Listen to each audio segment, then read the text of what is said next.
Are you a racist? I mean, most of us would say we aren't. Most of us also carry some low-key prejudices we might not even recognize. In this video, we're using a super familiar Bible story alongside some real-life conversations to explore how wearing someone else's shoes unlocks the secret to overcoming bias. So stick around to the very end. We'll have a free prejudice scorecard to help us identify our potential blind spots.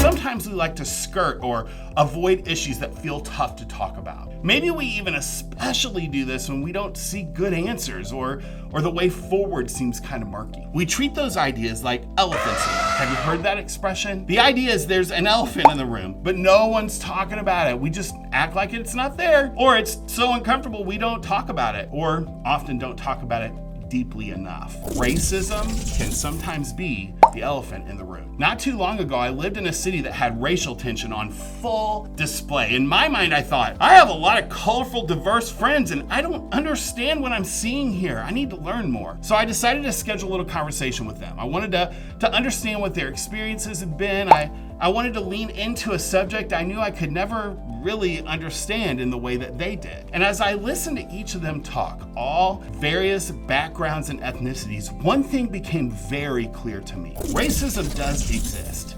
The big, ugly kind that prompts most of us to declare, well, I'm not a racist, and the kind that's a little bit more subtle. Some unconscious actions or attitudes that we have that we may not even recognize. It's an elephant in the room. So let's talk about it. And let's use the Bible as a jumping off point. Most folks, whether they have a faith story or not, know this story that we're gonna dig into today. You've probably heard it coined the Good Samaritan. And it's one of the most powerful stories on racism and our response to it that I've ever read. Some religious guys were in a debate with Jesus. In actuality, they were just trying to justify their behavior, either their bad behavior or their lack of good behavior. We don't really know which, but true to Jesus' form, they weren't getting away with it.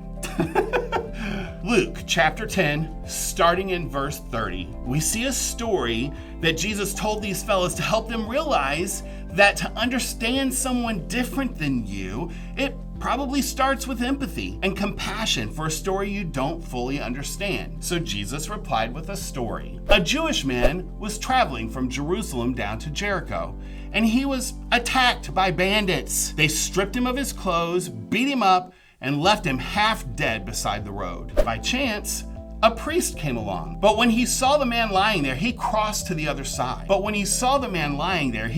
to the other side of the road and passed him by.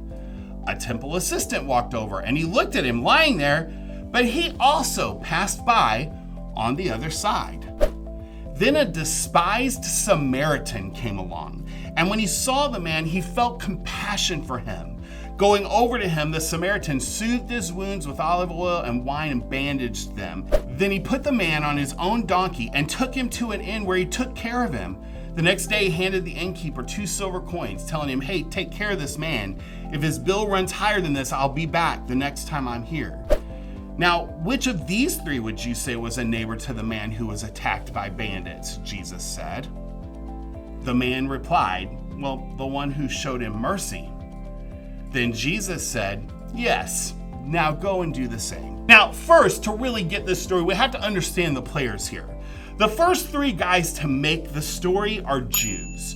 The one guy who gets beat up, and the first 2 guys who kind of snub him. So the first thing that we can note is that prejudices exist, even when people have similar backgrounds. Have you ever caught yourself telling a story in your head about someone you don't know? If you say no, I'll say you're lying. We all do it. We see someone who appears to be living unhoused. We might tell ourselves a story about that person. We watch someone a lot younger than us act in a way that we deem as goofy or irresponsible.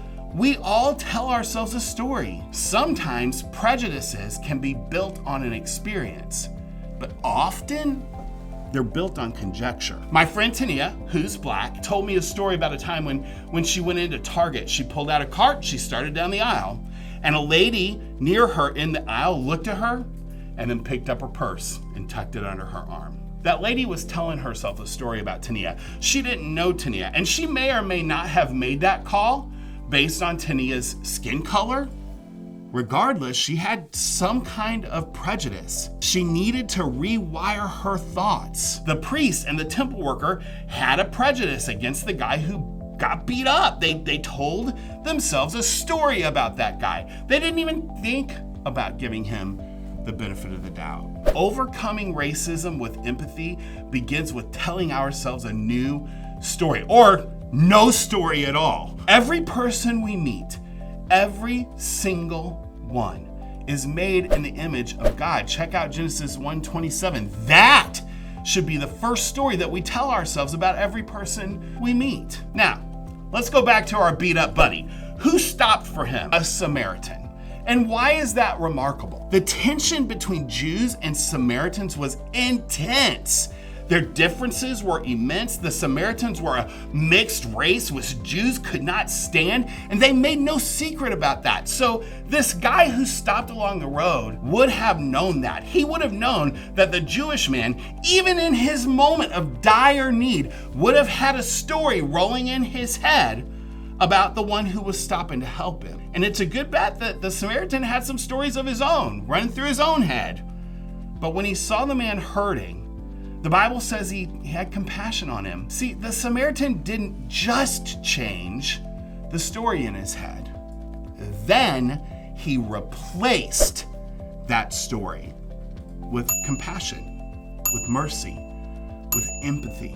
Somewhere in that split second of time when he saw this guy he probably hated, and who definitely hated him, the Samaritan decided the plight of this person he was looking at was more important than the constructs he had ascribed to this guy he'd never even met before. He was overcoming racism with empathy. He was laying aside his bias, if only for a moment, to just allow himself to walk in the shoes of someone he didn't understand and probably didn't like. Did that moment eradicate his bias? I mean, we don't actually know. But in that split second, that moment definitely superseded his bias. Then what happened? I mean, this Samaritan has rewritten the story in his head and dug deep to find some sympathy for the guy. But then what? Then a despised Samaritan came along, and when he saw the man, he felt compassion for him, going over to him. He made a move. He made a move. This guy didn't just rewrite the prejudice he may have been holding on to in his head. He didn't just decide to have sympathy. He took action. He did something about it. Telling himself a new story and putting himself in the victim's shoes took his compassion to empathy. And then finally, his empathy for a person who was not like him literally compelled him to continue caring. He stayed with him. He paid for additional days in the hotel. He told the hotel manager he'd come back and continue to cover this man's expenses for a while. Reprogramming our bias isn't usually a one and done experience. The conversations that we have around race and bias and discrimination and prejudice, they also can't be one and done. As I was talking with my friends, trying to better understand how we differ and also how we're the same, one common theme kept coming to the surface.